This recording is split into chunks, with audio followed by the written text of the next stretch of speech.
There is a creature alive today who has survived millions of years of evolution without change, without passion, and without logic.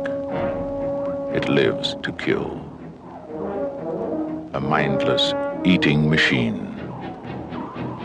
It will attack and devour anything. It is as if God created the devil and gave him jaws. Are we like doing the thing? Oh yeah, we should. Is this Hello, it? everybody. Is this the podcast? This is now the podcast. Hello, everybody, and welcome back to a theater near you. My name is Kris Randazzo, and I'm joined this evening, as always, by impressive sideburns, Paul Giroux. That's me. And surprise skinny dipper, Sean Doyle. We're going to need a bigger boat. This month's letter was J, and it was decided that since I've never seen it before, we would watch Jaws. Did this classic live up to its reputation? Let's find out. Gentlemen, how we doing? Am I classic sideburns because I'm Quint? You see the dude with the sideburns? Yeah. Yeah, he had sideburns.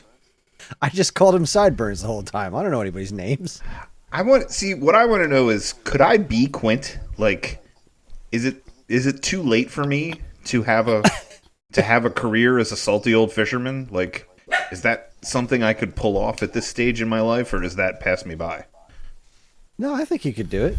I mean, you're always reading about how much do you like cigars? I mean, do I need to have a cigar to be a salty old fisherman? I guess here's what I'm saying. Like, is being a salty old fisherman a thing that you can only sort of earn that title by having that your whole life? Or is it something that I could, like, get into in my 40s, right? Like, you're always hearing about how, like, oh, like, Morgan Freeman didn't start acting until he was 50, you know, and this person... You know, I think Samuel L. Jackson, like, didn't start acting until he was in his 40s or something. All these people. Albert Einstein was a patent clerk for years and didn't do anything of importance until blah, blah, blah. Like, could I now be a salty old fisherman? Or is that ship sailed, so to speak? No, man, I think you can do it. I think if you believe in yourself, you could totally... Because, first off... You know, nobody asked for that guy's credentials. Like, he just had a bunch of stuff up in his little cabin there, right? So you just got to get a bunch of stuff that looks like you've been doing it for a long time. And if you're salty enough, nobody's going to question it. And then I gotta talk like this and really, make weird, innocuous statements and strange, sexist remarks and sing little sea shanties. Yeah, I mean, it sounds to me like you got it down. and really, 5 years in the sun, that'll put your brain right where it needs to be, I think. You know, I mean, he's got 40 years in the sun, but 5 years in the sun, just no sunblock. Really just sit out there and cook for a while. You'll have the lingo and the quips down. I guess the way I see it, like, it feels like any kind of activity with a boat feels like something you got to have, like, money for. You know, which, like, I know if you're a salty old fisherman, that's not the case. Like, that guy was just his life, you know. But, like, for me, I've never had anything to do with boats. But I think that if money wasn't an option, like, I'd totally take that up as a hobby. Like, I don't know what I'd do, but I think if it was just, like, I had a whole bunch of money and I didn't have to pay bills and I didn't have to worry about working, like... I would get a boat and go do something on it, you know, like, I don't know. But it seems like such a big commitment, right? You got to have a place to put it. And then, you know, I guess that costs money. And then you got to, I don't know, probably like fuel for it is money. It seems like a big money commitment. So I've probably brought it up on this show before. I regret every decision in my life up to this point, insofar as I am somehow not studying fluid dynamics. That's all I want to do. And every day I pour the milk in my coffee and I watch the swirl and I think to myself, that's what I care about. Fluid dynamics. Why didn't I study fluid dynamics? And then I pour my Guinness at night and I watch the bubbles do the fun thing and think to myself, fluid dynamics. So Paul, if you're going to become Quint, I will happily become, not Brody, the other guy. I just want to study the water. That's all I want to do. How waves work. Do you know waves don't actually move left to right? They just move up and down, man. That's where the energy is. There's very little movement, or the energy moves side to side. The wave particles, the water, just goes up and down, really. What do you do with fluid dynamics? You study stuff, things. If hydroelectric, if they really start producing a lot of hydroelectric plants, it'll be huge. It'll be huge. But I think it's pretty minimal. You're going to you'll be a sought after individual. You already are a sought after individual. You'll be even more sought after. See that? So what's stopping you? I feel like I know what's stopping Paul is just the lack of a boat. But what's stopping you from studying fluid dynamics? Taking on more college debt before I have the law school debt paid off seems insane, especially when there's probably not a job there at the end of that college experience. But you already have the lawyer job. Yeah. Is part of fluid dynamics all the particles were constantly vomiting at each other that I had no idea until this pandemic happened? Yeah. Maybe. I'm not sure. Yeah, there's probably a fluid dynamic guy working over at the CDC. He's in there. So what you got to do is find him and take him out. That's right. I just got to take that one guy out. That'll open up one job, and I'll get it. But Kris, if I'm going to be the smart guy who studies sharks, I'm only going to study the water, and Paul's going to be Quinn.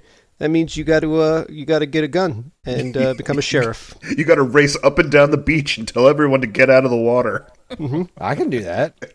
I'm all about that life. Well, yeah, I guess we know which of us is which now. That was easy. Mm-hmm. Got it all figured out. Yeah. Good times. Yeah. Good podcast. See you guys next time. This one is just run away with itself. Yeah. Well, you didn't ask me which character I would be. You asked me how I'd been, and yeah, I guess I've been good. I mean, it was a while since we watched this one, because we didn't get to record last week. Yeah, sorry, my stomach really didn't want to be in my body anymore. Lame. Yeah, I don't know. I guess I've I've forgotten a lot of things. I've learned other things. I've watched a lot of other movies since this. I feel like I've watched an inordinate amount of movies this month. So I don't know. Maybe we'll talk about some of these other weird things. But yeah, things are pretty good with me. How about you, Sean? Same old. I don't think I have anything wild or crazy to report. My background TV show as of late has been Big Bang Theory. I say background TV show. I just let Netflix play for 8 hours a day while I'm sitting in my living room working. So I'm kind of watching, but let's be honest, I'm not really watching. But I'm kind of watching. I'd never seen Big Bang Theory before, and upon this brief perusal, I'm on season 12 now, and it's okay. It's fine. It's a rousing recommendation. I hate that show so freaking much. You see, and I thought I was going to have strong feelings because I think I knew you hated it, and I knew a couple people hated it, and then I knew some other people who really liked it. I was like, well, I'll fall into one of these camps. I was like, nah, it's fine. I mean, it's funny at times, but there's lots of... It's not like, Simpsons at their peak where, by the time I stop laughing, I'm laughing again. That's really what you want out of a sitcom. It's not like that. It's got its moments, but I don't know. It's kind of generic-y. I don't want to talk crap on it. It's fine. It's it's a B sitcom. All right. Plugs along. I've been doing a lot of background TV too. I've been doing Law and Order. The That's new fan one, of Original Recipe Law and Order. the new one that's supposed to be the old one.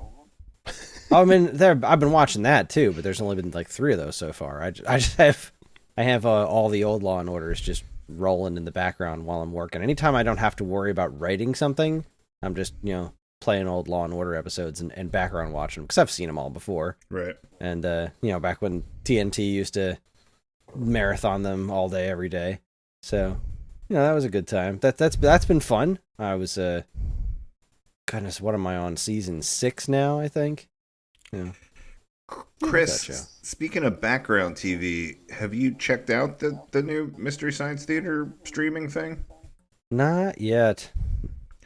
I want to, but I just haven't had the time to. Kind of. It's been a crazy couple of weeks, and Karen and I have had other TV engagements to catch up on. Like, last night we watched Moon Knight, which was freaking awesome.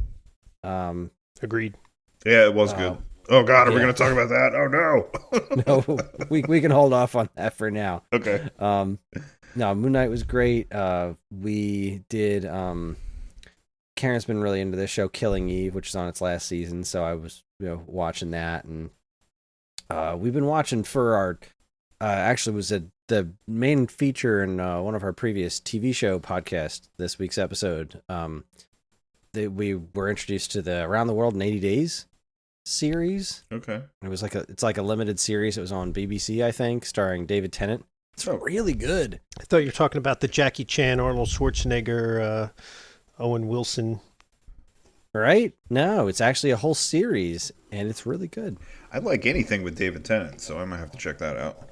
Yeah, totally check that out. Like Star Trek Picard is on, so we've been watching that. Of course, the new Law and Order episodes have been pretty good. First one was really rocky. I'm a huge Law and Order, the original Law and Order. I don't really like the spin-offs because they're all like stories and stuff. Like, I'm supposed to care about people's lives, and the original Law and Order is just just whatever happens in that episode. There's no like, and here's the big long-winded backstory of like why this detective's acting this way or whatever. It's like, no, it's none of that. It's just, this is the case, solve the case. And then when that episode's over, the next episode's got nothing to do with the previous one. It's just another case. And it's all just the mystery solving. And it starts immediately. It starts immediately. And that's what I love about it. It doesn't mess around with any of that stuff, but all the other Law and Orders are like TV dramas where it's like, oh, well, this is about the detectives' lives. And it's like, sure, whatever, have fun with that, but that's not what I'm here for. I want to solve mysteries, and that's all Law and Order is, and it's great. It's also why you're going to become a beat sheriff, so you can solve mysteries. Exactly. I'm ready to be a beat sheriff. Yeah. I'm totally ready. This really all ties together. This is working really good for us, guys. We got to get a boat and catch a shark. Or get on a boat and not catch a shark, but tell people we did. Yeah.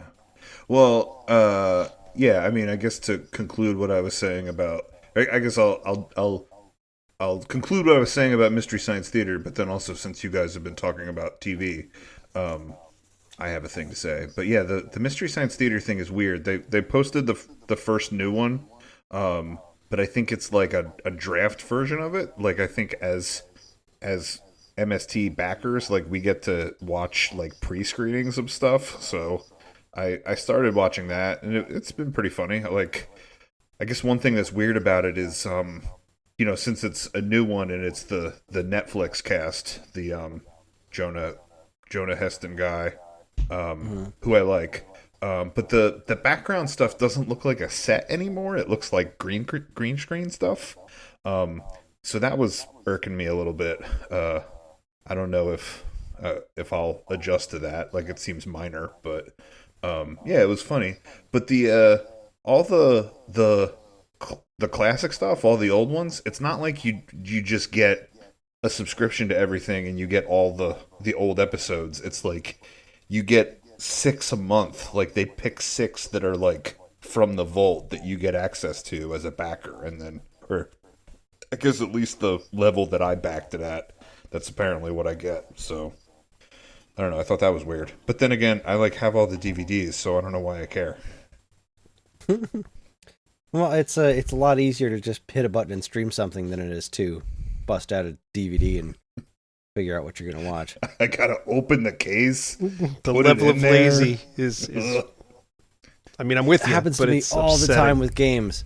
Like, I struggle, like, well, if I buy a physical thing, then I have the physical thing. And I like physical things. I'm a whore for physical things. I love hoarding, collecting video games. But if the kids just ran upstairs to get ready for bed, and I got like 5 minutes tops to play something, and I got to get up, open up the case, take out the cart, put it in the thing, put the other case back, then get back to the couch, as opposed to just push button start game, it's time that's wasted. like 30 or 40 seconds that I could have been spent doing something else. Ooh. Time wasted. Yeah. And then, I don't know, you guys have been talking about the shows you're watching. I don't know if when we were talking before that was part of the episode or not, but yeah, I'm really I'm really enjoying revisiting the Adventures of Pete and Pete.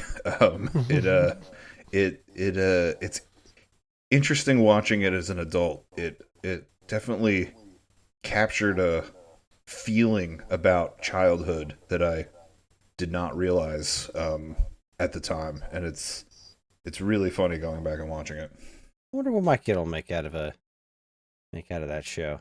I should show it to him. I have those DVDs. Yeah, and all the third season is on YouTube. Yeah. Oh, good times. But anyway, we're here to talk about Jaws. So let's talk about Jaws.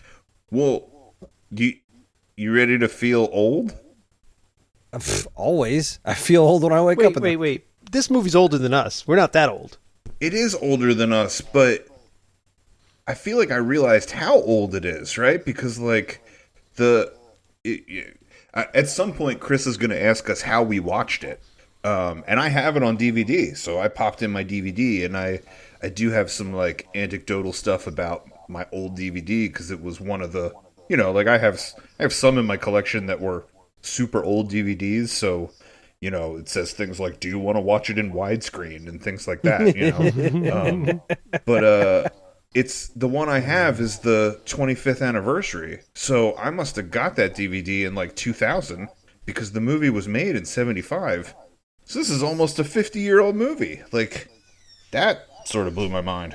Yeah, this movie's old as dirt. And it definitely looks it in a lot of ways. Like the fashion was really on point in this movie, but we will get to that in a second. Let's go over the basics here. So yes, Jaws is old. Jaws was released on June 20th, 1975, which is right before my birthday, except I was born in 81, and was distributed by Universal Pictures. It was directed by Senor Spielbergo, whose other credits include a ton of legendary movies like Close Encounters of the Third Kind, Jurassic Park, E.T., and more. Don't forget Inner Space. And Inner Space. The movie stars Roy Scheider, Robert Shaw, Richard Dreyfuss, Lorraine Gray, Murray Hamilton. It tells and a shark. It tells the story of a small beach town that's terrorized by a giant shark in the waters and men who try to kill it. Manly men who try to kill it. I watched this via nefarious means with Karen. I had some ice cream and a couple of mozzarella sticks because owning an air fryer is amazing. When I say a couple of mozzarella sticks, I mean like I just went to the freezer, grabbed 2 mozzarella sticks, stuck them in the air fryer, and ate them. And it was wonderful. So we are also enjoying our air fryer that we've recently acquired from a casino. And it is wonderful. But that's not what I use when I watch Jaws. We did not watch it by nefarious means. We paid I think it was like $3. I'm going to say on Amazon Prime. And I say paid, but really Jacqueline just has like credits all the time from she takes pictures of receipts and sends them in. I don't know what's happening. She's always doing stuff on the internet. But so we sort of paid for it. It wasn't nefarious. It was on the up and up, however it happened. And we had nice big bowls of chili to go along with it.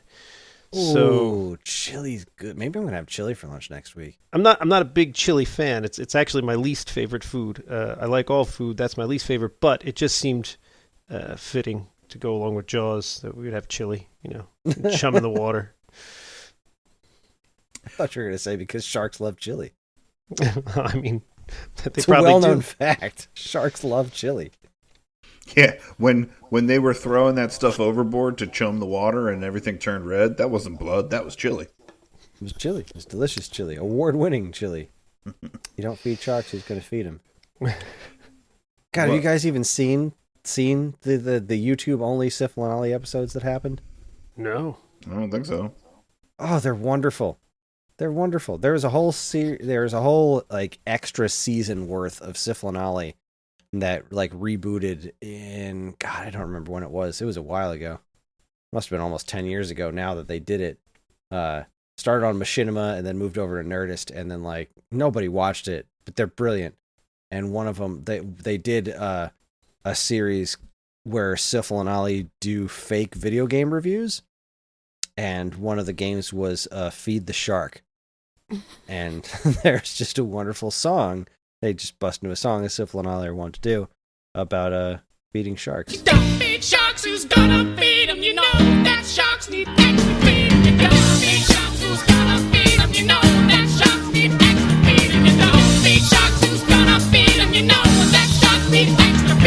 so good. Is there really a video game called Feed the Shark, or they made this video game up? Yeah, no, they were all fake video games. So they reviewed games that they made up. So yeah, there's no actual game called Feed the Shark. Okay, because some of them weird little games you can play on your phone, I don't know. I don't know what's going on with those things. I play this game on my phone where you have to like connect dots that are the same colors, and then the dots disappear, and I'm a little bit addicted to it, and I've gotten very far in the game, and it's kind of an obsessive thing when I like don't have anything else going on. But then it's got ads for other games, and I'm like, who the fuck is playing these games? Like one of the game, like every single game seems to have like a guy that like kicks a woman and some orphans out of a house, and then they gotta like go to some other house, and there's like the chimney doesn't work, and there's snow everywhere, and it's like hit these blocks or these orphans will die. Like I'm like, who's playing these games? They make me so mad. Yeah, I know what you're talking about. I've seen those ads, and they terrify me. But I don't really play too many mobile games, so I don't run them very often. But I do know what you're talking about. I also just want to let you guys know I threw a link into the chat to my YouTube channel, which I believe is the only place where you can find those Syphil and Ali episodes. Oh, okay. Well, They were all taken off of YouTube, but I had I dug them up through the Internet Wayback Machine, and I basically just I ripped them from the Wayback Machine, and then I re-uploaded them onto my channel in sequential order. There's 14 of them, and they're great. Yeah, when you said it was on YouTube, I just figured you could watch it anytime. I didn't know that. I don't know. Nah, yeah, they've all been pulled down, but I got copyright claims on a handful of them, because like the channel that they were on, Machinima, I don't think really exists anymore, or they went through a big management change, and Nerdist removed all of theirs too, and I think the Nerdist ones are the ones that all got copyright claimed. So I didn't upload them for money or anything. I was just like, these need to be out there in the world. So let's see. Yeah, it was some of the Machinima ones. Yeah, got copyright claims, and then a bunch of the other ones didn't. So will you get in trouble for that now that you've said it on this podcast? Like, will the Syphil and Ali police come after you? No, basically the copyright claim just means that if they get enough views that YouTube runs ads on them, then the person who claimed the copyright gets the ad revenue, not me. Oh, okay. That's all that means. All right, well. And the most popular one by far is Calls from the Gamers, which has 4,500 views. Cool. Well, the best one, though, Feed the Shark. Where's that one? I don't even see it on here. There's Feed the Shark, 1,817 views. It deserves more. Go watch Syphil and Ali Feed the Shark. It's genius. I'll watch it a bunch of times so you make some money off of it. Yeah, that one doesn't have a copyright claim, so yeah, hook me up. Yeah. Well, I don't remember what I ate when I watched Jaws because it was so long ago. But do you own an air fryer? I don't own an air fryer. I don't remember what I ate. I think what I ate was these like cold cookies. They were cold because we got them from Trader Joe's, and I thought they were something else, and I put them in the freezer. And then Sherry was like, "Where's those cookies?" And I was like, "Oh, those were cookies." So they weren't really better cold, but I think they were just cold because I was confused. And then yeah, we watched it on my 25th anniversary DVD, which is also almost 25 years old. So, good times. We're old. Hooray for being old. Well, all right. What did you think, Kris, since it was your first time seeing Jaws? I loved it. I thought it was great. I was really not sure what to expect out of this because, I mean, it's one of those really old movies that sometimes those don't match up with modern sensibilities of movie watching. I've also seen a lot of people who absolutely hate this movie, of just like, this movie is just so stupid. I can't believe this is as popular as it is. And so I was kind of afraid I was going to watch this and just be really let down by it. It's real stupid. But in a fun movie kind of way. Like it's such a Steven Spielberg blockbuster movie, and it was was fun watching it and kind of noticing the parallels to Jurassic Park, of just like the way that, just kind of the way the movie kind of flows with a couple of the action sequences. As a right, it's, I wrote down, crazy how similar the shark cage scene is to the T-Rex eating the van. Like, it was shot so similar to like that, you know, when the T-Rex is trying to eat the kids in the van, and like it was really strikingly similar. I thought that was super cool. Even now that you pointed that out, even the pacing, I mean, it starts off with an early kill. It gives you that little scene that's a kill, and then it goes to quiet for a while. And when I say quiet, like, you know, then you get exposition or whatever, then it starts building everything. So they both did that exact same, you know, get their hooks in you and then move forward. Yeah, it definitely followed a similar formula, which, I mean, you know, it's not like Spielberg can rip himself off. And it's a formula that works. It worked real well. I have some questions, but we'll get to those. I mean, but the thing that I think that is so interesting about this movie is that I think in a lot of ways this movie created that formula for many, many other movies. I think you're absolutely right. And I don't necessarily think that was intentional. Like, I think that I mean, you know, I think a lot of it is Steven Spielberg's talent, you know, like I think he managed to steer this thing well and pull out a great movie, but it also sounded like he was trying to do things that people couldn't really do effectively at the time, and they had to pivot a lot with this movie. Kris, you were talking about all the people that were in the movie. You gave the whole cast list, and then you were like, and the shark. Apparently the shark's name is Bruce. That was the name they gave the shark. But I think Bruce didn't work as much as they wanted him to work, and they had to make some things up sometimes. And you know, I think a lot of that stuff that's drawn out where you didn't necessarily, you weren't, it wasn't in your face shark attacks. It was sometimes a slow burn kind of thing where it's like the barrel pops up here, you know, or like here's this suggestion of a thing that we know is the shark. That like that's been used over and over again in horror movies. And then in a lot of ways I also like, I don't feel like this was a horror movie. Like, I feel like it is and it isn't, you know, like I feel like it coined a lot thriller. of I'm going to kill you. What? I'm going to murder you. That was like one of the few notes I took. It was like, I was like, this movie absolutely, what Steven Spielberg did is he took all the elements you need for like 3 or 4 different genres. It was like, I'm going to film them all at the same time.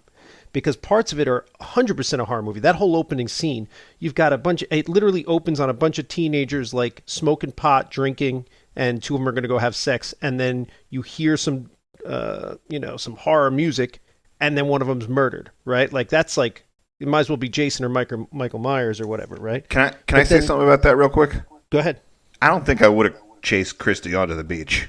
Like, when she was like, come get me. Like, I think I would have been like, nah, I'm good. I'm going to stay by the fire. I have, before, again, I just have to ask one of my first questions. What was in that flaming trash can? Like, she's just over there like, all right, hey, how you doing? And like, they're looking at each other through the smoke of this little burning trash can that's away from the fire where everybody else is. What was in that burning can? Well, they were burning the bodies of all the children that they just sacrificed in their satanic cult. Because again, classic horror movie, kids doing bad things, then they get murdered. Well, they were supposed to be, that was before the beach season started there. So I think those kids were all supposed to be sort of the like wealthy kids whose parents have summer homes on the island, you know, like maybe they were just keeping warm with fistfuls of money, just burning 20s. I don't know. Oh, so, all right. After the horror movie open, and it circles back to horror movie filming and horror movie music and horror movie elements, jump scares and things like that. But then he spends like the first hour, other than that opening scene, really doing like an adventure movie where you've got everything from like, the thing they've got to overcome. You've got this team assembling who all has their own self conflicts, and then they also develop interpersonal conflicts with each other, and that you can obviously is working towards a resolution, right? And then it's a buddy film. It's an action film, certainly. I mean, they blow up the shark at the end. Sorry, that's a spoiler. But I really feel like he took like action, adventure, horror, and I'm probably missing one or two others. And he really was just like, well, what elements work for these? I'm gonna do them all, and we're just gonna shove everything in, and it's gonna be great. Well, one of the notes that I made was, yeah, I mean, I agree with you 100%, Sean. That it's all right. Well, I want to say this before I say this. I want to tell a story if I can. Have I ever told you guys the story about how my college acting professor was in a trauma film? No. Okay. So this was, I don't know, probably about the time I got that DVD. It's probably like 25 years ago. It was, when we were using the internet in the early days to like all the stuff that we do now was like new at the time. It was like, oh, we can watch videos on here, or like, whatever. They're just killing time with things. And I discovered Internet Movie Database, so that was like a rabbit hole of like, this person was in this and this person was in that, and doing all the weird, 6 degrees of Kevin Bacon that you did when you discovered Internet Movie Database. And then I started looking up professors of mine, right? Because like in college, I was working on like student films and stuff, and some of those things ended up there. And I was like, I wonder if anybody who is like my teacher has worked on like weird independent films. And so the guy that taught Shakespeare, this name, title popped up on his Internet Movie Database, and it was a movie called Blades. And then immediately I'm like, where have I heard that name? And so this is weird. Sean, did your sister hang out with that kid? I think his name was Micah, that my brother used to hang out with. Yeah. Yeah, and they used to play like organized shows and stuff at whatever that place was down the street. Right? Yeah. So all the kids like knew this guy. Micah had this uncle that they called Uncle Joe. Like he was like, they would get rides from him and stuff like that. Like he was sort of a fixture in Micah's life. So like all the kids knew about him, and they all had stories about Uncle Joe. And my brother was like, yeah, Micah's Uncle Joe was in this movie called Blades about a lawnmower that attacks people. And then I'm like, all right, now I got to figure out like where I can watch this movie and like what it is. So it was an independent movie. It then got picked up by Trauma because it like sort of filled that niche. But it's a cross between Jaws and Caddyshack. It's about a lawnmower that attacks people. So it's, like most horror movies, it's modeled after Jaws because Jaws seemed to write the book on things, right? And like the golf pro is kind of the Roy Scheider character. There's a woman that I forget, she's like the assistant golf pro or something, but she was kind of the Dreyfus character. The old groundskeeper is the Robert Shaw character, is Quint. And then my professor was kind of like the Bill Murray character from Caddyshack. Like he was like the assistant groundskeeper. So there's a lot of weird elements in this movie with this like lawnmower that attacks people. But we were rehearsing a show, and I was like, hey, I was looking you up on IMDb. Were you in this movie called Blades? And he like turns beet red. He's like, I didn't think anybody would ever find this movie. But I don't know. That's my story to sort of say, like, this movie was 100% a movie about a shark, but then also completely not about a shark at all. And I was really struck by the fact that everything up until they get on the boat feels so different than everything after they get on the boat, you know? And it's like, it's almost like the beginning of the movie is really like a star vehicle for Roy Scheider, where he's, you know, like it's all about his struggle with this island, coming from being a police officer in New York City. And it feels like it's not really a movie about a shark, it's a movie about island politics and public safety, you know? And then after they get on the boat, like that it's this movie about the friendship between these three unlikely characters, and then how they like they almost have to it's almost like all of their input is then important to catch the shark, right? Because like Quint's like, oh, like, you know, I'm gonna call the shots, you're gonna listen to me, I know how to do this. And then when his thing fails, like he looks at Dreyfus and he's like, what do we do, you know? And then he's like, I'm gonna take out the shark, you know, I'm gonna take out the shark cage, you know, and that's gonna work. And then they're all like, all right, let's get behind that plan. And then finally it's Roy Scheider that has observed all of the other things that have happened and used his like sort of grit and ingenuity to shoot the O2 tank, you know. But like I feel like it's about then their friendship and about them using all of their combined experience to overcome this obstacle. Like it's almost completely about a shark and then not at all about a shark. Right. The shark can be anything. The shark can be a lawnmower. The shark can be, you know, COVID-19. Like you could make Jaws with anything. Because they're on a quest. Yeah. It's a quest. The shark just happens to be the Holy Grail or One-Eyed Willie's treasure or whatever it is that these friends are questing for. Yeah, it's you're right about it having that whole like quest thing. It's like he's, you know, Jaws is the final boss. And this was an interesting experience for me because and I was really hoping to get some clarity on it.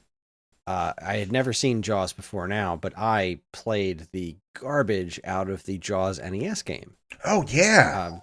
I loved that game, and I still do. I think it's a really good game. It gets a bad reputation because it's made by a company that's made some of the worst games on the platform, like Back to the Future. I totally forgot about that game. You could get the little submarine, and then you'd go to different places with the submarine. Yeah, that was cool. So I was expecting, or kind of hoping, to learn a little context around what you do in that game. Oh, you thought there'd be a little submarine? I didn't. I was wondering, is there going to be a submarine? Is there going to be like a large ship with sails that gets like a shark detector thing? Like, is there some aspect of it that involves bombing jellyfish or collecting a large quantity of shells? And no, none of it. Not even the way you beat Jaws in the game seems to have anything to do with the movie. In the game, you have to beat Jaws by like shooting a torpedo at him, which makes him launch out of the water, and then you got to stab him with your tip of your boat. Well, but maybe Sean can shed some light on this because he watched other sequels of it. Was there a sequel to Jaws where you have to stab him with the tip of your boat to win? Oh, God. I think they did stab him with the tip of the boat in Jaws 2, but that's not how they killed him. So no. Huh. Like, they jacked him up a bunch of... Like, he was all bloody and ugly looking by the end of Jaws 2. He had some scars on him. But I don't think that's how they killed him. Fascinating. No, you know what's fascinating? I watched Jaws 2, and literally with a gun to my head right now, I'd have a hard time telling you how they killed him. I'm like, I remember all the kids were stuck on this like makeshift boat they had, and for some reason all the kids were out in the water again, because why wouldn't they be? And Roy Schneider ditches his wife and the other cop unexpectedly on a broken boat in the middle of the ocean where the shark still is. Didn't see that move coming. Real dicey. Real dicey. And then he continues on to go find the other kids. But, like, he could have just taken them with him on the good boat, but he left them on the shitty little crappy boat. He's like, I'm going to go save the kids and fight the shark. But this little boat just got attacked by the shark. How do you know the shark's not coming back? But all right. And then he goes and the shark eats a helicopter, and then after the shark eats the helicopter, Roy Schneider shows up and he shoots it a couple times. Yeah, I just don't know. I don't know what happens. I gotta tell you, I hesitated to even bring up the sequels because, because I feel like there's so much more to say about Jaws, and then we would get into a rabbit hole with the sequels. But like, I think my experience with Jaws was, like finding it so good and so satisfying, and like, realizing all the sort of merits that this movie has as far as writing the book on certain things, and really enjoying that again with the experience of watching it. And then when I was like, oh, I'm going to watch some of the sequels, they all costed money. They were all on some platform. There was nothing that was on Netflix. I figured I'd find one somewhere, and I didn't. And then as I started watching clips on YouTube, I was like, this all feels very different. Like, I know none of them were directed by Spielberg, but like they also, they don't feel like that really cool batch of ingredients that made this movie. Like they feel it looks like really campy horror. It looks like just shark popping up and eating people, like as if the shark was Jason or Freddy or something. Yeah, no, you nailed. I mean, the second one doesn't. It's not to say that it's not in the same league as the first one's not even. That doesn't even. It's not the same sport. It's totally different. I don't know. I can enjoy it, but no, the first one is, in my opinion, possibly the best movie ever made. It's not my favorite movie, but it's got to be up in the top handful of movies ever made, in my opinion. It's a perfectly made movie. But the sequels, no, they're kind of trashy horror, summer blockbustery type movies, which I enjoy those types of movies too. For as much as Roy Scheider's the star of the movie, like I really think that once they get on the boat, it's a story about all three of them. And Quint is so friggin' cool that I just don't know how any movie could live up to this if it doesn't have him in it. And and he died, so why bother? Jaws really 5, Quint's Yeah. Revenge. Don't call it Jaws, just call it Sharknado. Sideburns. That dude had some sideburns. He once killed a man with those sideburns. Which, by the way, I've been joking about the fact that I've been watching Sharknado, that I watched 2 of them. But do you think Steven Spielberg has watched the Sharknado movies? And if he has, do you think he cries? Like, do you think he is like, it took me weeks on a boat and everyone was miserable and cold, and you fuckers click a button and there's sharks flying through the air?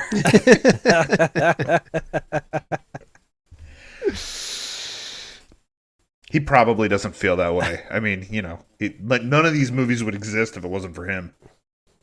I only watched the first Sharknado, but I love that movie. I really That enjoy movie's the an crap out of it. experience. Yeah. Karen and I have watched at least the first 2. I can't remember if we watched more than the first 2, but yeah, Sharknado is a really special experience. Absolutely. Yeah, and there's plenty of times where they outright just plagiarize Jaws. Why wouldn't you? So 2 shots. There was 2 shots that I noticed this time that I didn't notice in the past, that jumped out at me when I was watching Jaws. So one shot was a brilliant shot. It's when they're like, it's right before Jaws goes after the kids that are in the old people water. Like Schneider's like, go put the boat in the, I think he calls it the pond or the bay or whatever. And like, that was supposed to be safer for some reason. I don't know why. It just looked like part of the ocean to me, but what do I know? And then, of course, Jaws goes into the old people water. I guess it's smaller waves or whatever. I don't know. But as they're patrolling I'm not the water, sure why that. there's this one like. Yeah, he said it's for old people. My guess is there's smaller waves because it's got a little bit of a breaker or something, like kind of blocking it off from the ocean. But if you're worried about a shark, I don't know why a shark couldn't go in there. And clearly the shark can go in there because that is in fact what happens. But the so when you see like the police boats are like patrolling around or whatever, not in there, they're out in the ocean. And there's this one close-up shot, and they're just going through, and they're like, do you see anything over there? No, I don't see anything over here. And they're jumping back and forth. There's this one close-up shot of a guy driving a boat, and I think maybe you see, like, I don't know, let's say nipples up on this, like, shirtless dude driving his boat or whatever, and it's pretty close. He's taking up a big chunk of the screen. In the distance, past his arms, in front of his face, but like he's looking straight ahead and you're looking like sideways at him. Way in the distance, you can see the shark fin, and it's real quick. It's only like a 3 or 4 second shot, and I don't think I ever noticed it before. But it's one of those things that's like so subtle, it's upsetting. And I was like, that was brilliant, because now that I caught it this time, that was horrifying. Like, you know, it was before the attack occurs, before everything gets excited. It's like, oh yeah, guess what? Here's the shark, motherfucker. It's like, I don't know. It felt perfectly dropped in, and I missed it before. The other weird shot was the first night they're all out on the boat. Did you guys notice there was shooting stars? Oh yeah, I did notice that. Why? That was weird. What was the significance of that? That had to be intentional, right? Is he trying to like make a Spielberg universe? Is this going to connect over to some of his other movies? So that was totally E.T. Is that E.T. coming in?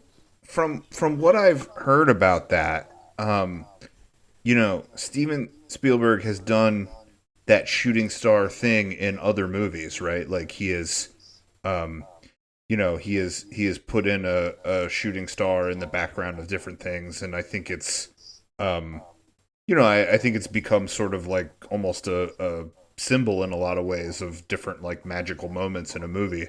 But like that was legitimately a real shooting star that happened to go through the background in that shot. Like they were just filming a shot, and you know, they all were kind of like, whoa, that this shooting star went through in the background. And he was like, I'll never get that lucky again. Like that was the coolest shot that happened naturally and just, you know, out of the blue. That was actually one of my notes. I just wrote, what's with the shooting stars? Look at that. That's cool. Yeah, that's what I heard about it. I mean, right, don't quote me on that, but that seems to be one of the piece of movie trivia that I remember. So, the first one, the first girl that Jaws killed, he like kind of nibbled at her a couple times, right? That was weird. I feel like the shark would have just been like, nom nom nom. Are we talking about Chrissy that he slammed against the buoys and stuff? Yeah, like what was he doing? So playing with his food? Is that what sharks do? I don't know enough about sharks. I mean, they were trying to increase the horror, but actually sharks, if I understand this correctly, sharks don't want to eat people. And actually what happens is sharks come up and they think we're other things. They think we're like a walrus or a seal or something. I guess a seal, right? That sounds about right. And then they come up and they take a bite, and the reason there's not more shark fatalities and you get more shark bites than fatalities is they bite in and they realize they got the wrong thing, and they're like, that's not right, and they leave because we're not full of fat on the level that you see mammals that they're trying to eat are. We're mostly bone. So they take a bite. Depends on where you're hanging out. Well, yeah. I can tell you that I am not mostly bone. So they take a big bite and they're like, this isn't right. And then a lot of times they just give up and leave. Yeah, but sharks are like eating machines, right? Like even if they got the wrong thing, wouldn't they just be like, well, I've committed to this now? I guess sometimes, and that's where you get those fatalities that you do hear about sometimes. Shark's mom is setting them back to finish their meal. This is what you have. You're going to eat it. You're going to like it. Mom, it's not what I like. It's a surfboard. Yeah, that's my understanding of it. But obviously that scene was just shot in a way like if the Jaws just chomped somebody in half, I mean, they'd probably be dead instantly or so close to it we wouldn't get a lot of screaming. And they probably wouldn't let the person back up. There was a couple scenes where he's dragging him around right at the surface. And like, you see the person getting dragged through the water. It happened a lot in number 2. There was constant, you just see like the top half of the person sticking out of the water and like going as if they were on like an underwater ski boat, you know. Wah! But yeah, why doesn't he drag him down? I don't know. Can I ask another question about Jaws 2, if you remember any of it, Sean, which you might not? Let's give it a go. Well, so obviously it still stars Roy Scheider. Obviously it takes place on the same island, right? Amity Island, I'm assuming. Yep. So did he have the same experience in this movie where, like, he seemed to be the only voice of reason and everyone else is like, nah, we got to keep the beaches open to make our summer money? Or by that point, were they all like, oh no, people will die? No. They did the same exact stupid things, and it's the same stupid mayor. And this time, when Roy Schneider tries to be the voice of reason, they fire him, so he's not the sheriff anymore, because they don't want him to close the beaches and take care of business. They're like, no, you're out of here. He did fire his gun on the beach at one point at nothing. Well, not nothing, but it was like a school of fish. Like he yelled and screamed, and everybody got out of the water, and he took out his gun and he started shooting into the water. And it was like a school of, I don't remember, stingrays or something. Like, it looked like the shadow of a shark, you know, more or less. He didn't hurt anybody, but they were like, you're fired. You're out of control. There's no shark. And he's like, there's 4 dead people that are all chewed up. Like, it's clearly a shark. They're like, it's not a shark. That happens. It's a motorboat. It's like, it's never a motorboat. It made that was really special. That whole situation where they're like, people are dead, and the whole town's just like, no, open the beaches. We need our money. Like, I know capitalism is king. It made me so mad when the woman, the mother of the little boy, comes up and slaps Roy Scheider and is like, you know, whatever she said, there were 3 deaths and you knew about it. You know, I was like, this dude was the only motherfucker who was trying to close the beaches. In her defense, she didn't know that. She wasn't privy to this inner political like back and forth that was going on behind closed doors, where he wanted to close the beaches and the mayor wouldn't let him. Right. So I'm going to give her a pass. Plus, her kid just died. It made me feel really bad for him. Sure. Right. But also, I can say that I think, in all honesty, if there was really a situation like that, that is 100% the way that it would play out. Like, everyone, you know, someone would go, but it'll kill us. And everyone else would go, but will it kill us that bad? Like, we need this summer revenue. This is 100%. When Kris said, like, come on, I was like, did you not just live through the same pandemic the rest of us did? Because I remember this exact conversation. That's like, a good point. You could argue who won the conversation, because things did shut down for a while, so that side must have won at least a little bit, but then like the pressure was on to open it back up despite whatever science was saying. They were like, science schmience, let's get this economy rolling. I'm like, and I not to take either side, maybe we struck the balance perfect. Seems unlikely, but maybe, who knows? But that's 100% how this would go in real life. You're right. I had the same no thought. less infuriating though. I had the same thought when they when they catch the people catch that one shark, you know, like they all go out in the water like a bunch of yahoos. They catch that shark, and then Dreyfus is like, that's not the shark. Like, it doesn't match the bite marks. That ain't your shark, you know? And like the mayor's almost like, well, if we believe it's the shark, then it's the shark, you know? And he's like, I'm not going to cut that shark open and have that little boy slide out on the dock. Like, you know, if we, this is a shark, this seems good enough. Like, it felt to me like it was the same thing. Like, well, you know, if we don't test for COVID, then there won't be COVID, right? Like, if we just do less testing. I think that was Trump's plan at one point, right? Like, if we test less, then the numbers won't go up. That was right. legit his plan. That was an actual plan, yes, indeed. Yeah. Which is, despite the stupidity of it, is true. If you don't test, the numbers won't go up. If you don't test, the numbers don't go up. If you say it's the shark, it's the shark. If you don't cut it open, it's basically Schrodinger's cat. It both is and is not a dead boy inside there. He made a great point. He made a great point when he said, we're not cutting this shark open and having that little boy's body spill out on the dock. That's a good mayor point. And for some reason, everyone was just like, he's right, let's go home. It's like, but the obvious solution there is to do exactly what they ended up illegally doing or whatever. It's like, well, clearly, yeah, let's not do it on the dock. Good call, Mayor. You're right. Yeah. Let's go take it in a warehouse. Somewhere else. Right, anywhere else. You are 100% right. Here is not the place. But then that was somehow the end of the conversation. Well, we can't do it here, so I guess it's over. What? What happened? I did really like that scene too when he pulled the license plate out of the shark and he was able to say, this shark came from over here. It's not your shark. I thought that was a cool scene. Speaking of our shark, that was as a longtime Clark's fan, it was nice for me to see the man goes into cage goes into salsa, sharks in the salsa. It was nice to see a lot of the the things that I've seen referenced over and over again for like my entire life was really cool to see them. Where they come from, like the Bad Hat Harry. God, what show we used to watch a show. There was a production company called Bad Hat Harry that always like ended with, "That's some bad hat, Harry."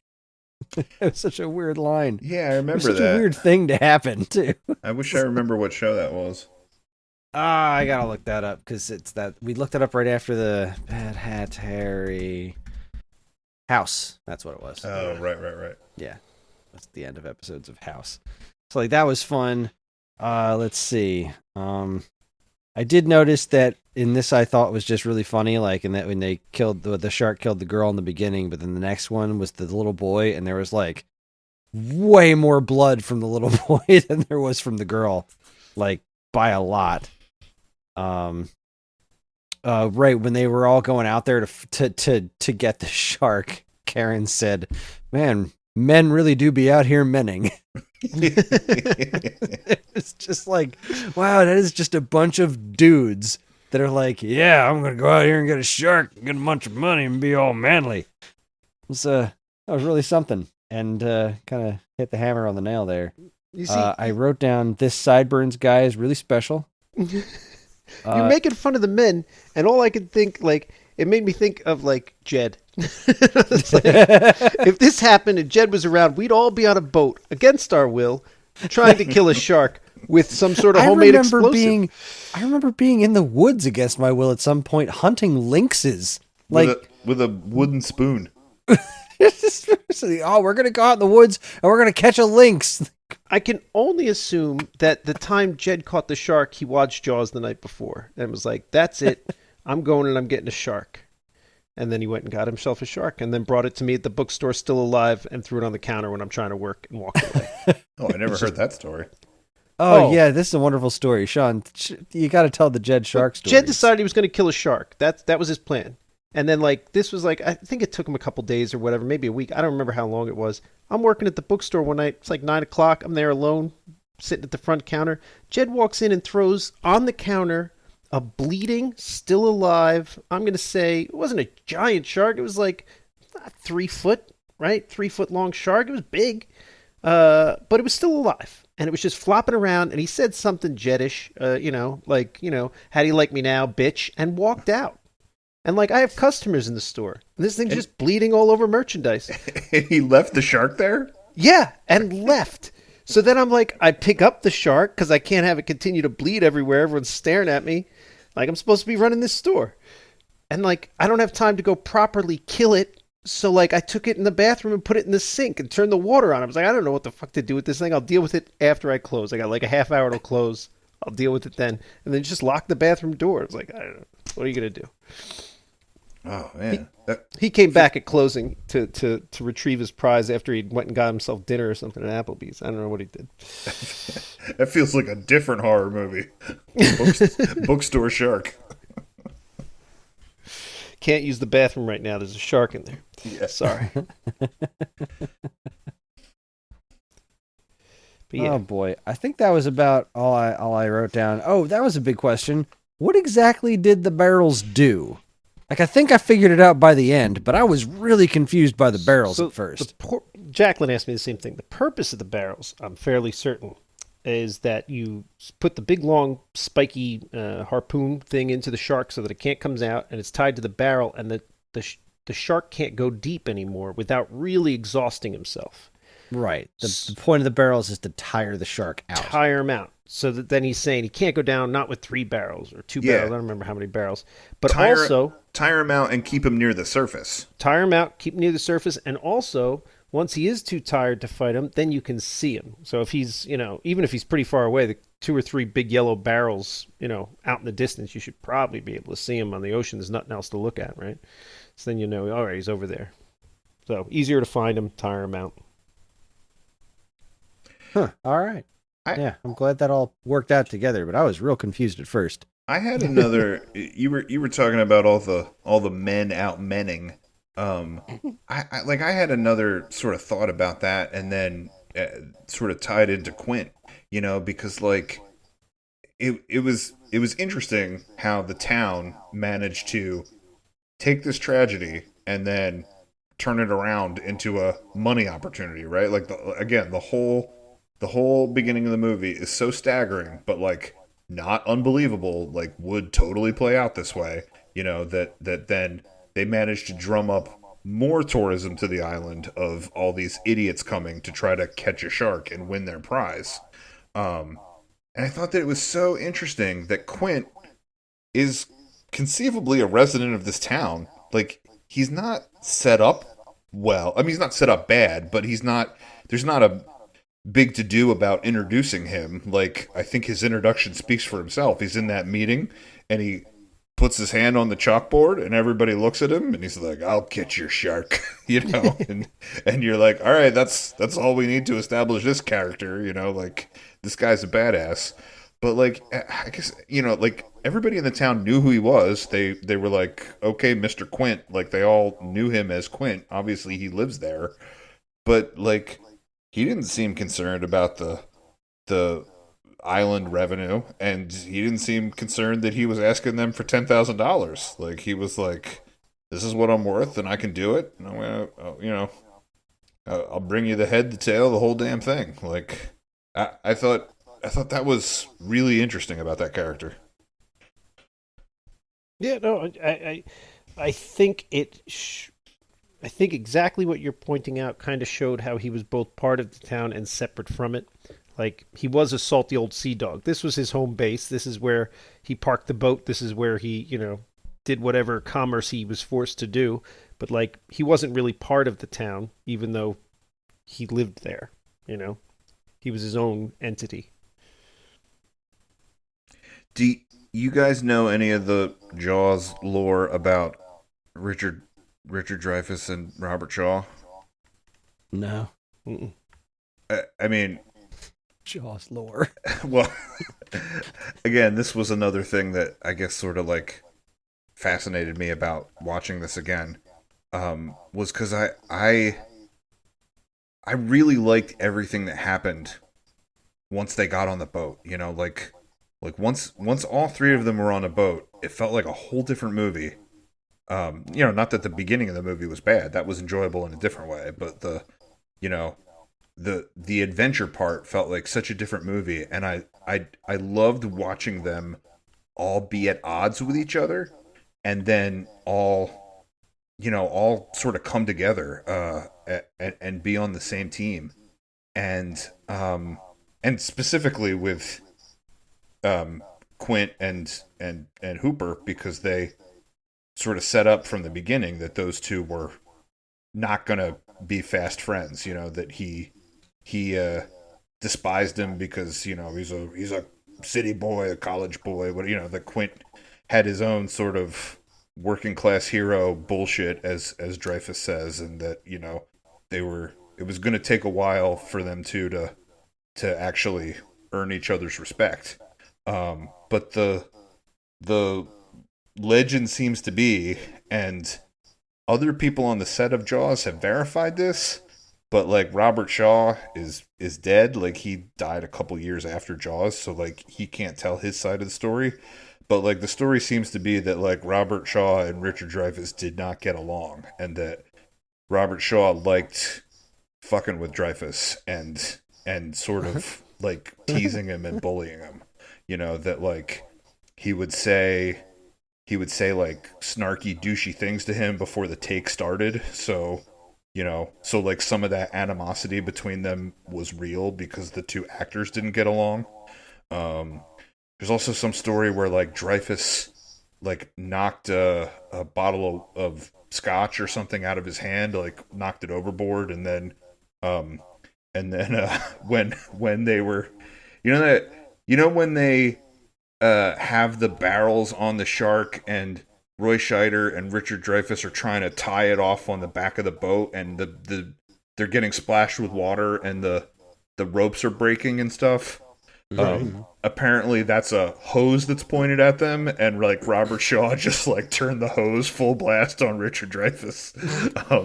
So the story seemed to be that they didn't get along, but you hear Dreyfuss talk about it, and he's like, "I respected the man; he was great." And then everybody else is like, "Oh no, they hated each other." I did like their relationship, how they eventually started to get along. I thought that was pretty cool. Because they just found ways to learn how to respect one another, even though they were, from pretty different backgrounds. They both had their own individual strengths. Like, Richard Dreyfuss was really smart and all this stuff, and that other guy had those really serious sideburns, and like, you really can't get much more fisherman than that. Like, I think the Sharks just respected that. You have a lot to say about his sideburns, and not the they were so there, man. Like, every time he was on the screen, I'm like, this guy just sideburns, and not just sideburns. Not the amazing speech that he had about the SS Indianapolis. I don't remember anything about that speech. I remember nothing but this guy getting eaten and having serious ass sideburns. We've talked about this movie for over an hour, and we didn't even point out the fact that they coined the line, "I'm not drunk enough to go out on a boat," and I love that line. I'm not drunk enough to go out on a boat. All I can think is that's a line I can use. That's a quotable line. That seems like that's going to happen this summer at some point. I'm not drunk enough to go out on a boat. Who says that? Does Quint say that? I think Schneider says it. Schneider says it, I think, to the other cop. It's towards the beginning of the movie. I think he says it to the. Remember, there's that one like under cop that like loves the boat, and he's like, he tells him to go do something. He's like, "Well, hop on," and he goes, "I'm not drunk enough to go out on a boat." I was always under the impression that they did, in fact, get a bigger boat. No. And like they should have. Same. That was a that was a this was a hell of a movie, man. I really did like this movie quite a bit. I'm glad I've seen it now. I'm not sure about tracking down the sequels as far as like, I only have so many hours in the day. I don't know how much of those I want to dedicate to watching numerous less good Jaws movies, but I totally understand why this is considered the classic that it is, because it's really good. It was very, very entertaining. Yeah, I think now that I've seen some of the clips for the sequels, I will say unequivocally that I will probably not watch any of the sequels. Like they kind of look like a waste of time. Like they don't even look like they're entertaining in a Sharknado kind of way. Although what is really, but yeah. While I agree with both of your assessments, I'm probably going to go ahead and watch 3 and 4. Is there riff tracks for those? That might be fun. There could be.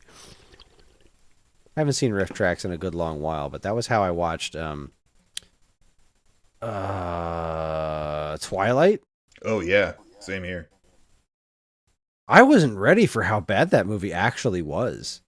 Like, I was really shocked when we watched the riff tracks of Twilight, of like, wow, this is like, I mean, I thought it was going to be kind of crappy, but this was really bad. It's just an awful movie. I still sometimes quote the riff tracks of Twilight because there's so much silence between the characters in Twilight. There's so much of like somebody saying Line. something, and then these like, these weird eerie pauses between the characters where they just stare at each other. And at one point, the werewolf guy, he and the girl were having a conversation, and then they had one of those weird silent moments, and then he's got his shirt off because that Wolfman guy always has his shirt off, and he turns around, and one of the rivers just goes, "Enjoy my back." I seem to use that quote a lot now. Enjoy my back. Oh my goodness. I watched the Sharknado movies with riff tracks. It was helpful. Oh, nice. I can't say I ever have. We genuinely enjoyed the first Sharknado. It's just like the masterpiece of awfulness that it was. It's wonderful. It really is. Well, I mean, I'm just about tapped on things to say about Jaws. Yeah, I think. It's great. Sorry. Go ahead, Sean. No, I was just going to say, yeah, it's great. I mean, there's little more to... You can encapsulate this movie pretty quickly just by saying it is great. I don't know who these people are who didn't like it. They're crazy. It's a great movie. Yeah, agreed. I mean, I think we've hit most of the points about about it writing the book on things, and just that it's enjoyable, in more ways than a horror movie, that it's got a lot going on. Yeah, I mean, I think the only point that I want to hit home more is just how much I like all three of their performances, and specifically when the three of them get together. Whether or not the friendship stuff felt more genuine and earned because the animosity between them was apparently real. I'm not sure, but when you got to those scenes where they were all drinking together and telling stories and enjoying it.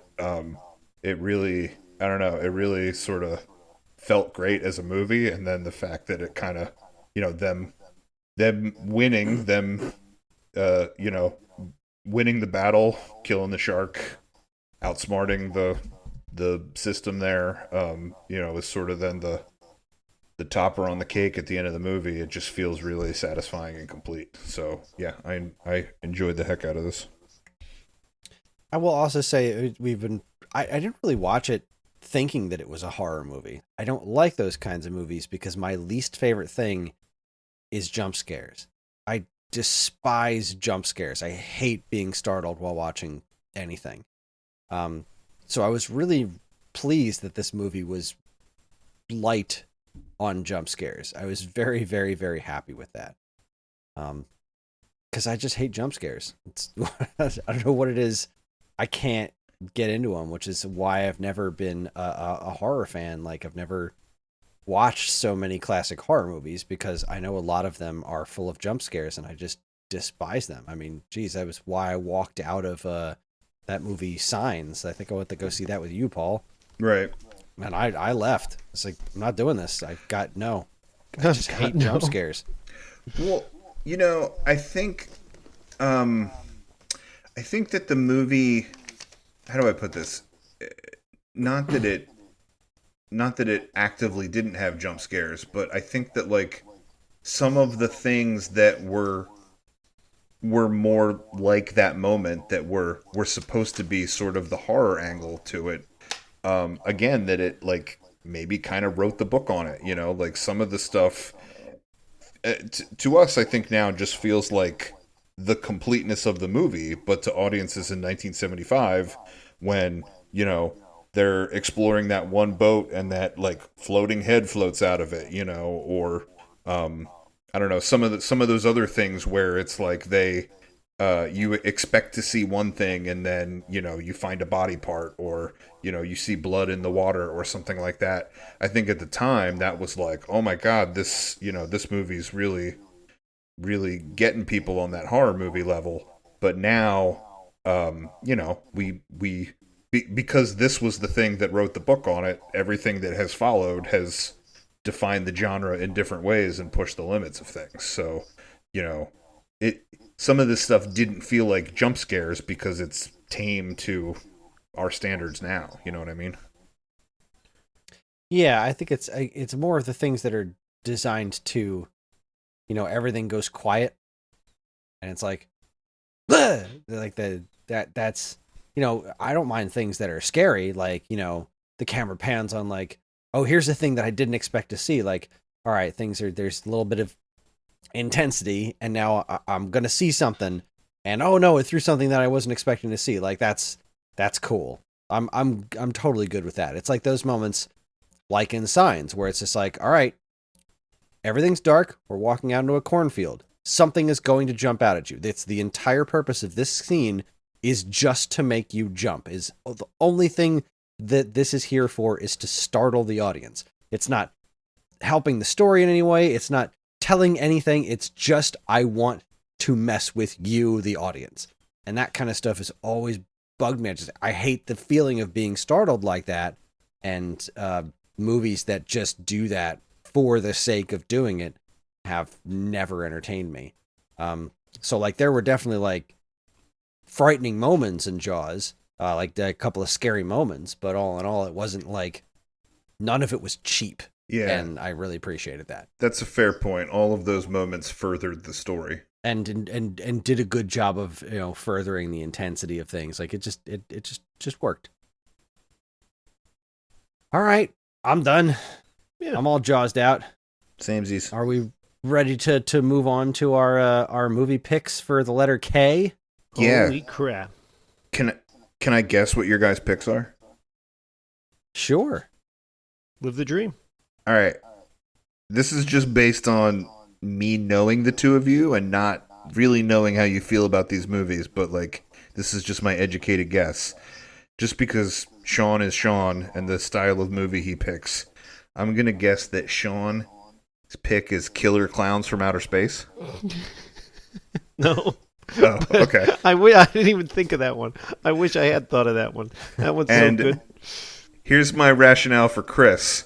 I think that Kris is secretly mad that he hadn't seen Jaws and that he had to choose Jaws for Jay when he wanted to choose Joe's Apartment.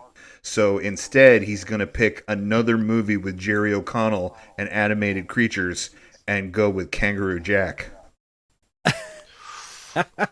I can't believe I didn't even think of Joe's Apartment for the letter J. I wonder how that movie holds up, because I loved that movie in high school, but I have a feeling that it's not that good. Yeah, probably not. No, I didn't. I did not think of Kangaroo Jack. That's okay. A good pick, though. Well, you can't blame a guy for trying. Those were valiant efforts. I appreciate that. That's 100% something I could have picked had I thought of it. Awesome. All right, who wants to go first? I'll tell you the one I didn't pick. I thought about picking it because I wasn't sure if you guys had seen it, but I didn't do it to you. And I say that because it would have been done to you.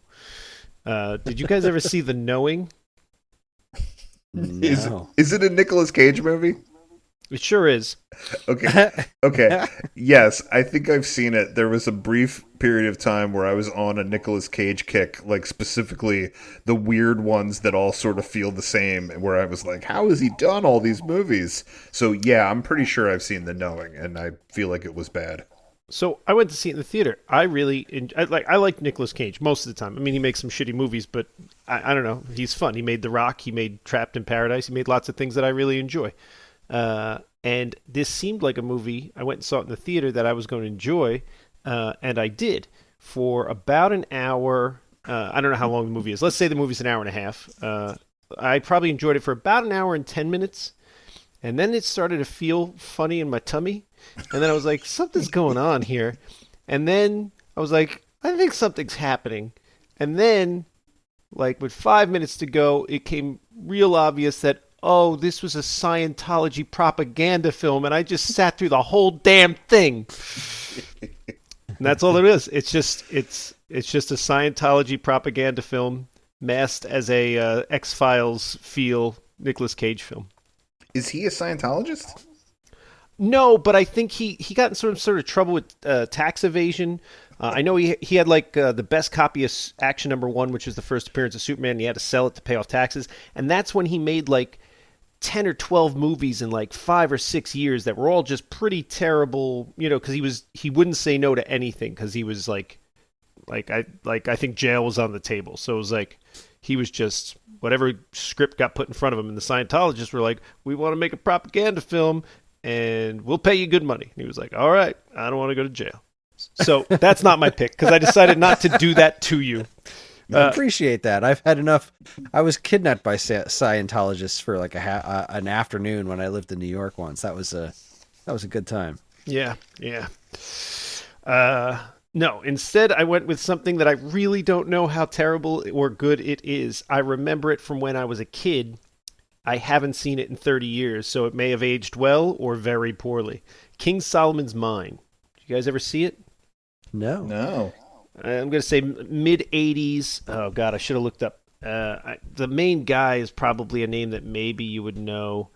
But I think it was basically Indiana Jones did real good, and they were like, well, what can we do that's like Indiana Jones? And they made King Solomon's Mine. I think there was a sequel, too, but I don't even know what the sequel's name was. Like same actor on another adventure. He was an Indiana Jones type... Here it is, 1985, King Solomon's Mines. 1985. Richard Chamberlain. Richard Chamberlain, there it is. Sharon Stone. John Rhys Davies. He was in Indiana Jones. Yeah. So again, maybe it's great or maybe it's just terrible. I really don't remember because I haven't seen it. But I was like, what's a good K movie that I haven't watched in a while that I'd rewatch? Like, this might be it. That's a fascinating pick. Yeah, I've never heard of this. Yeah, that's interesting. I think there was a sequel because he played the same character in another movie, but it was called something else. Well, there was an older King Solomon's Mines. Wow. All right, this is neat. All right, so it looks like there was King Solomon's Mines from 1950 was the first adaptation of the novel. Then there was King Solomon's Mines reboot in 2004, starring Patrick Swayze. Oh, I just found the other one. The other one that I had, Richard Chamberlain, Sharon Stone, and James Earl Jones did another movie the next year called Alan Quatermain, which was the main guy. Lost City of Gold. The Lost City of Gold. Yeah. There we go. Wow, so this is like a little mini franchise, huh? Yeah. Check that out. I'm looking this up. It looks like this Alan Quatermain character is a protagonist in a series of novels from the 1800s, like adventure novels. So I guess that makes sense that it would be a Indiana Jones style series of movies. Like it seems like the right kind of character to choose for that. Yeah. Seems like Indiana Jones was probably at least partially inspired by this gentleman. Yeah. Interesting. Well, that's a fascinating pick, Sean. Well, thank you. I guess I'll go next. I have I'm split on these two, but I think I'm going to go with I'll go with my gut on this one here.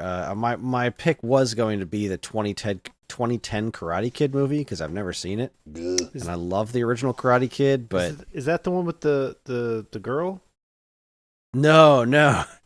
I only saw the first three. I know the first three Karate Kids. I didn't. There was a couple more after that. Yeah, there was the next Karate Kid was the fourth one, and that was the last one in the original mythology that's been continued in Cobra Kai. The original mythology that you're talking about is called the Miyagi-verse, just so you know. There you go. Because I love the original Karate Kid. I think parts 2 and 3 are varying levels of awful, but still entertaining. And the next Karate Kid with Hilary Swank is just freaking terrible. But no, I'm talking about the 2010 one with Jackie Chan and Jaden Smith. I've never seen it before, and it didn't look very good. And I'm just going to go ahead and continue to have not seen it. Yeah, you're not missing anything. Instead, I am going to vote for a documentary that I was really fond of when it first came out. I haven't seen it in a good long while. And it's Kung Pao, Enter the Fist. No, I'm just kidding. I did think about that one too. But no, it's I'm going to vote for King of Kong, A Fistful of Quarters. Okay. This is a documentary about two guys competing for the world record on Donkey Kong. It's a fascinating movie. Okay. I've always wanted to see that. It's been on my Netflix list, and I just never watched it. All right, cool. So I guess that leaves me, huh? It does. Okay. Well, Please vote for Kung Pao. I too had an original idea for a pick, and then decided against it and decided something else. So the thing I ultimately decided, I'm not quite sure how it's going to go over, but the thing that I didn't pick, but you know, had been planning to, like I've been sort of working a couple letters ahead for a while. Like sometimes I get bored and I'm like, what's my pick for M gonna be? What's my pick for O gonna be? You know, so back back in December when that Kingsman sequel came out, I was gonna pick that for K. Like I love those movies, and I was so excited they were making another one, and I was a little concerned since it didn't seem to have anybody from the first two in it. But I was like, I love these movies so much, I'm gonna pick that, and it'll probably be just coming out on DVD when we get to K. But then it showed up on streaming, and I couldn't wait. I was like, I want to see this. I have to watch it. And like, man, I did not like it. Like it was just it didn't have the same feel as the other two. It was weird. It was not enjoyable. So that's not going to be my pick. I liked the first Kingsman. I Yeah. never saw the second one, but The second one's really good. They're both, the first two are both like kind of weird and out there, but like also really exciting, fun, like spy movies. In the second one, Julianne Moore is the villain. And in the way that in the first one, Samuel L. Jackson is so sort of like flamboyant and out there. Like Julianne Moore is like so creepy and bizarre. She has this like sort of like fiberglass little village that's been built in the middle of the rainforest that's got like a diner and like it's like her own little town, and she's like keeping Elton John there as a prisoner. And he's got to perform for her. Like the second one is wacky. It's so fun. You should check it out, Chris. But yeah, the third one just was. It was. It felt like they were trying to do things that were outlandish like the first two, but it was not the same feel since it was a prequel, and also because literally none of those actors came back. It was a story about a completely different person. So, yeah, I didn't like it.